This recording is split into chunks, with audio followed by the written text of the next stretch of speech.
Hello အားလုံးပဲမင်္ဂလာပါဟုတ်ကဲ့အခုကျွန်တော်ရောက်ရှိနေတဲ့နေရာကတော့ဒါစင်ကာပူနိုင်ငံရဲ့ဖူဆယ်ကွင်းပဲဖြစ်ပါတယ်ဟုတ်ကဲ့ပါဒါစင်ကာပူနိုင်ငံရဲ့ဖူဆယ်ကွင်းပဲဖြစ်ပါတယ်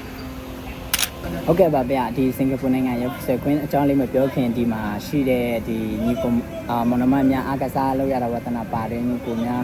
အားလုံးကျွန်တော်ဒီတလောက်လေးဒီအားကစားကွင်းနဲ့ပတ်သက်ပြီးတော့ကျွန်တော် sharing လေးလုပ်မှာဖြစ်ပါတယ်။ကဲကျွန်တော်သိရတဲ့လောက်ပြောမယ်ဆိုရင်နံပါတ်1ဒီအခုကျွန်တော်တို့ကမ်းမဲ့ဒါဒီလိုဖူးဆယ်နံပါတ်2ကဘယ်လိုလဲဆိုတော့ဒါ HTB နားမှာရှိတဲ့ဒီအားကစားကွင်းအဲ့လိုမျိုးရလဲဖူးဆယ်ပဲပေါ့ဒါဘလုံးကွင်းတွေပဲရှိရဲ။နောက်တစ်ခုကဒါ Adometry ပေါ့နော်။ဟုတ်ဒါနံပါတ်နောက်ဝင်းကြီးတွေလည်းရှိတာပေါ့နော်ဟုတ်ကဲ့အဲ့လိုမျိုးတွေရှိပါတယ်အခုဒါကျွန်တော်တို့ကံမဲ့ဒီလိုဖူးဆယ်ပြီးကြတော့ဒါပတ်စံပေးပြီးကန်ရပါတယ်ဟုတ်ကဲ့ green fee တော့ပေးရပါတယ်ဒါ public တော့မဟုတ်ဘူးနောက်တစ်ခု public ရပြန်နားမှာလဲဆိုတော့ဒါ HTB မှာရှိတဲ့အားကစားကွင်းအဲ့ဒါ public အဲ့ဒါပတ်စံပေးစရာမလိုဘူးအမြဲတမ်း open door ပဲအမြဲတမ်းဝင်ကန်လို့ရပါတယ်တတိယတစ်ခုကဒီ dormitory ကျတော့ဒါနိုင်ငံခြား worker တွေအတွက်ဒါအားကစားကွင်းလောက်ထားတာပေါ့နော်အဲ့ဒီထဲမှာလဲကွင်းကြီးကွင်းသေးရှိပါတယ်ဟုတ်ကဲ့အဲ့ဒီထဲဝင်ရင်တော့ကျွန်တော်တို့ဒီမှာလောက်ကြောင်းဒီ work permit လေးတော့ကျွန်တော်တို့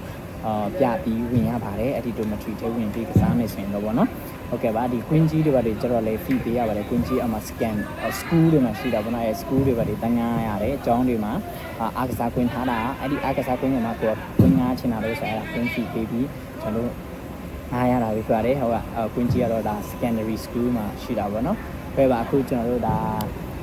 ဆက်ပြီးတော့ကျွန်တော်ဒီအခုဒီဖူဆယ်ပေါ့နော်ဒီဖူဆယ်တွေကျတော့ဘလို့လဲဆိုတော့ကျွန်တော်ဆက်ပြီးပြပါမယ်ဒီစင်ကာပူနိုင်ငံရဲ့ဖူဆယ်အကြောင်းဟုတ်ကဘာလို့လဲဆိုတော့အခုကျွန်တော်ဖူဆယ်ကွင်းရောက်နေတာပဲဖြစ်ပါတယ်ဟုတ်ကဲ့ပါကျွန်တော်ကွင်းဆက်သွားပါမယ်ဟယ်လိုဟုတ်ကဲ့ပါဗျာကျွန်တော်တို့အခုဖူဆယ်ကန်နေတာပဲဖြစ်ပါတယ် fight aside ပါ9ရောက်ကွင်းပါ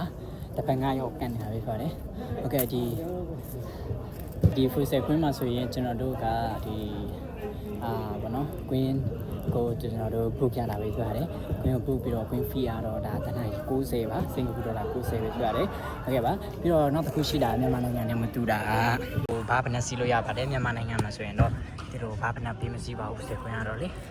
ဟုတ်ကဲ့ပါဒါတော့ကျွန်တော်တို့အတင်းဘယ်လိုကန်နေတာပဲပြရတယ်ဟုတ်ကဲ့ပါ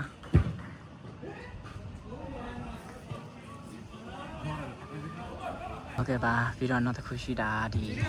ဖူဆယ်မှာစင်တို့ကဘလုံးကိုသူတို့ provide မပေးပါဘူးဘလုံးကိုကျွန်တော်တို့ကိုယ့်အကူယူလာရတာပဲဖြစ်ပါတယ်ဟုတ်ကဲ့ဒါစင်ကာပူရဲ့ဖူဆယ်တွေပဲဖြစ်ပါတယ်ဟုတ်ကဲ့ပါ